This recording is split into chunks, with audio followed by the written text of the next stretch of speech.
ఎంతమంది చేసుకున్నారు చెప్పండి, వేలతో లెక్కేయచ్చు.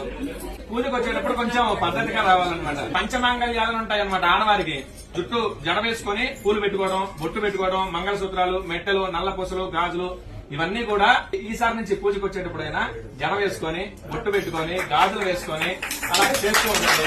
ఎందుకంటే మన ధర్మాన్ని మనం కాపాడాలి. ఇప్పుడు మీ పిల్లలకు చెప్పాలనుకోండి, మీరేం చెప్తారు? ఇప్పుడు చెప్పబోయేది ఏంటంటే, మీ పిల్లలకి ఇప్పటి నుంచే సంస్కృతి సాంప్రదాయాలు నేర్పండి. ఇప్పటి నుంచి నేర్పకపోతే తర్వాత వాళ్ళు అలవాటు పడరు. ఇప్పుడు నేను కొన్ని పూజలు చేయడానికి వెళ్ళినప్పుడు వీళ్ళు పెద్దవాళ్ళు ఇక్కడ పూజ చేస్తూ ఉంటారు, పిల్లలు బెడ్రూమ్ లోకి వెళ్ళి ఫోన్ నొక్కుంటున్నారు, టీవీ చూస్తూనే ఉంటారు. వాడి నుంచి పూజ దగ్గర కూర్చోమంటే కూర్చోడు. చిన్నప్పటి నుంచే ప్రయత్నపూర్వకంగా వాళ్ళతోటి స్తోత్రాలు గాని, శ్లోకాలు గాని, అసలు గుడి అంటే ఏంటి, పూజలు అంటే ఏంటి మనం తెలుసుకొని వాళ్ళకి తెలియజెప్పాలన్నమాట.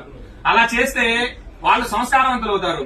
చదువు 30% ఉన్నా మిగతా 70% సంస్కారం ఉండాలి. ఆ సంస్కారం వల్లనే చివరి దశలో వాళ్ళు మనం చూసుకోగలిగేది అనమాట. వృద్ధాశ్రమాలు ఎందుకు ఉంటున్నాయంటే పిల్లల్లో అవగాహన లేక, పెద్దవాళ్ళు చెప్పక. అయితే ఇతర మతాల వాళ్ళు ఆ పుస్తకాలు గాని, వాళ్ళ మతాల గురించి గాని వాళ్ళు ప్రచారం చేసుకుంటూ ఉన్నారు. కానీ ఎంతమంది ఇళ్లలో భగవద్గీత గాని, భాగవతం గాని, రామాయణం గాని, ఈ ఇతిహాసాలు గాని, పురాణాలు ఎంతమంది ఇళ్లలో ఉన్నాయి? ఒక పుస్తకాలు ఎంతమంది రోజు కనీసం ఒక్క శ్లోకం చదువుతున్నారా? వెరీ గుడ్ అండి. తర్వాత భగవద్గీతకు సంబంధించి ఒక శ్లోకమైనా మీరు చదువుతున్నారా? పిల్లలకి నేర్పిస్తున్నారా? లేదు. కాకపోతే ఈ సీరియల్స్, సినిమాలు వస్తూ ఉంటాయి, ఎంటర్టైన్మెంట్ ఉండొచ్చు జీవితంలో. కానీ జీవితం మొత్తం ఎంటర్టైన్మెంట్ కాకూడదు. మనకి 54 లక్షల జీవరాశులు ఉన్నాయి. వాటిల్లో విచక్షణ కలిగింది, బుద్ధి కలిగింది ఒక మనుషులకి మాత్రమే. మనకి జ్ఞానం ఉంది, బుద్ధి ఉంది.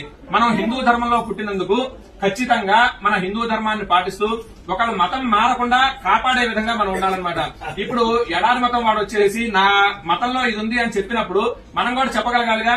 శివుడు ఎంత శక్తివంతుడు, రాముడు ఎంత శక్తివంతుడు, విష్ణుమూర్తి ఎంత శక్తివంతుడు, వీళ్ళు ఎంతమందితో యుద్ధం చేశారు, ఏమేం చేశారని మనకు తెలియాలి ముందు, వాళ్ళకి చెప్పాలి అంటే. లేదు అంటే వాడు చెప్పేది నిజం అనుకుంటాం. కాబట్టి మనం నేర్చుకోవడం, కొంత సమయం భక్తికి, పూజలకి కేటాయించండి. అలాగనే ధర్మం తెలుసుకోవడానికి, ఆచరించడానికి కొంత సమయం కేటాయించండి. అలాగనే మీ పిల్లలకి కూడా చెప్పండి. పిల్లలకి ఇప్పటి నుంచే మొదలు పెడితేనే వినగలుగుతారు. నాకు తెలిసి మీ పిల్లలందరూ చిన్నపిల్లలు అయి ఉంటారు. మీరు కలిగిన కుర్చీలో కూర్చున్న కింద కూర్చున్న 10-12 సంవత్సరాలు వాళ్ళు ఉంటారు. కాబట్టి ఇప్పటి నుంచే మొదలు పెట్టండి. ఇప్పటి నుంచి మొదలు పెడితే కనీసం రోజుకు ఒక శ్లోకం, లేదు అంటే మన ధర్మం ఇది, బొట్టెందుకు పెట్టుకోవాలి. అలాగనే ఈ కొన్ని స్కూళ్లలో బొట్టు పెట్టుకోనీరు, జడ వేసుకోనీరు, రిబ్బన్లు వేసుకోనీరు, గాజులు వేసుకోనీరు. ఇప్పటి నుంచి ఇట్లా మొదలైతే ఇక పెద్ద అయిన తర్వాత అసలు వాళ్ళు మన మాట ఎందుకనమాట. వేరే మతాల వాళ్ళని పెళ్లి చేసుకోవాలన్నా కానీ దానికి వెనకాడరు.